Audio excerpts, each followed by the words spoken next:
골프장에서 즐겁게 공을 치다가 사고가 난다면 그 책임은 과연 누가 져야 할까요? 오늘 이 시간에는요, 실제 골프장에서 일어났던 안타까운 사고 하나를 통해 이 과실과 책임이라는 복잡한 문제를 한번 명쾌하게 파헤쳐 보겠습니다. 자, 상상해보세요. 단 한 번의 스윙이었는데 그 결과는 부러진 치아 5개였습니다. 정말 즐거워야 할 골프장에서 이런 일이 벌어진다면 도대체 누가 보상해야 할까요? 이 사건은 2023년 10월 12일, 그런데 씨가 휘두른 공이 그만 씨의 얼굴 쪽으로 그대로 날아가 버린 겁니다. 이렇게 즐거운 하루가 한순간에 부상으로 끝나버렸을 때 우리는 당연히 이거 누구 잘못이야 하고 따지게 되잖아요. 지금부터 이 사건의 기록을 하나하나 따라가면서 그 얽힌 실타래를 한번 같이 풀어보겠습니다. 자, 모든 판단의 시작은 사실관계를 정확히 파악하는 거겠죠? 우선 그날 골프장에서 도대체 무슨 일이 있었는지부터 한번 재구성해 보겠습니다. 사건의 기본적인 정보는 아주 명확합니다.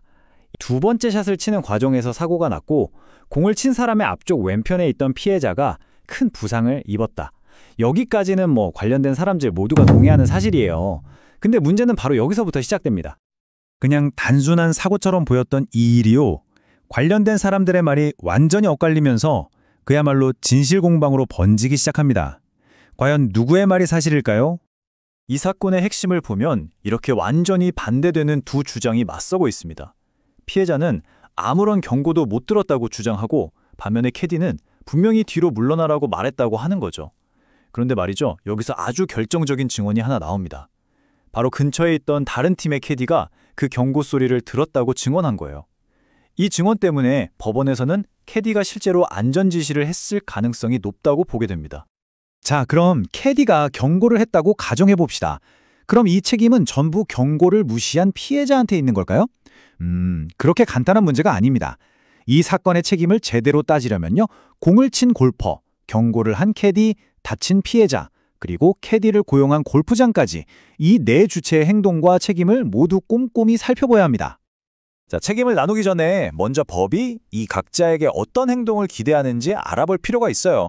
골프장이든 도로든 모든 공간에는 서로의 안전을 위해 지켜야 할 기본적인 약속 같은 게 있잖아요. 법에서는 이걸 주의 의무라고 부릅니다. 우선 골퍼부터 볼까요? 스윙을 하기 전에 공이 날아갈 만한 곳에 사람이 있는지 없는지 확인하는 거, 이건 가장 기본적인 의무입니다.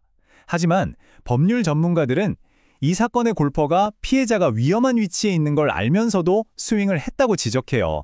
이게 바로 첫 번째 과실인 거죠. 캐디의 의무는 그냥 말로만 경고하는 데서 끝나지 않습니다. 경기자의 안전을 위해서라면 위험한 상황을 적극적으로 막아야 하죠. 이 사건에서 캐디는 말로 경고는 했지만 결국 골퍼가 공을 치는 걸 막지는 못했어요. 위험한 상황인 걸 알면서도 스윙을 제지하지 않은 것, 바로 이게 캐디의 과실이 되는 겁니다. 그럼 피해자한테는 아무런 책임이 없을까요? 법적 분석은 그렇지 않다고 말합니다. 캐디의 안전 지시를 따르지 않고 스스로 위험한 위치로 간 건 역시 사고의 원인 중 하나로 보는 거예요. 어떻게 보면 자기 자신의 안전을 지켜야 할 의무를 다하지 못한 셈이죠. 자, 이렇게 각자의 잘못이 복잡하게 얽혀 있는 상황에서 과연 법률 전문가들은 이 책임의 무게를 어떻게 나누었을까요? 그 비율을 한번 자세히 들여다보겠습니다. 결론적으로 가장 큰 책임, 무려 70%는 골퍼에게 돌아갔습니다. 왜냐고요? 사고를 막을 수 있는 마지막 기회, 다시 말해서 스윙을 하지 않을 기회를 가졌던 사람이 바로 골퍼였기 때문입니다. 그럼 나머지 30%는 누구 책임일까요? 바로 골프장입니다. 캐디를 고용한 사용자로서 직원의 과실에 대해 함께 책임을 지는 원칙이 있거든요. 이걸 법에서는 사용자 배상 책임이라고 부릅니다. 그렇다면 피해자의 과실은 어떻게 적용될까요? 바로 이 지점 때문에 사건이 단순하지 않은 건데요. 피해자 역시 안전 지시를 무시하고 위험한 곳으로 이동하는 잘못을 저질렀기 때문에 가해자들이 손해액 전부를 물어줄 필요는 없게 됩니다. 즉, 피해자의 과실만큼 전체 배상액에서 깎이게 되는 거죠. 이 모든 과실 비율을 다 따져본 결과 법적 분석에서는 피해자의 부상과 정신적 고통에 대한 위자료로 최대 300만 원을 지급하라고 권고했습니다. 이 금액에는 물론 피해자의 과실도 일부 반영이 된 거고요.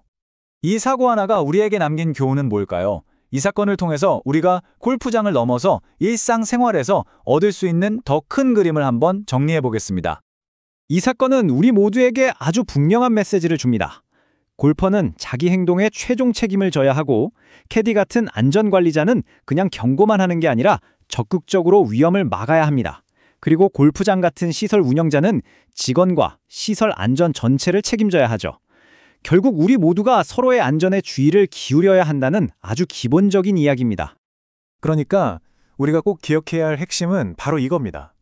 대부분의 사고에서 책임은 딱 한 사람에게만 있지 않다는 것. 여러 사람의 부주의가 거미줄처럼 얽히고 설켜서 만들어진 말 그대로 공유된 의무의 그물망과 같다는 사실입니다. 우리는 골프장 사고를 통해 공유된 책임이라는 문제를 한번 들여다봤습니다. 이 마지막 질문을 한번 곰곰이 생각해 보시면 좋겠습니다. 여러분의 삶에서 그리고 우리 사회에서 이 공유된 책임은 과연 어떤 의미를 가질까요? 함께 해주셔서 감사합니다.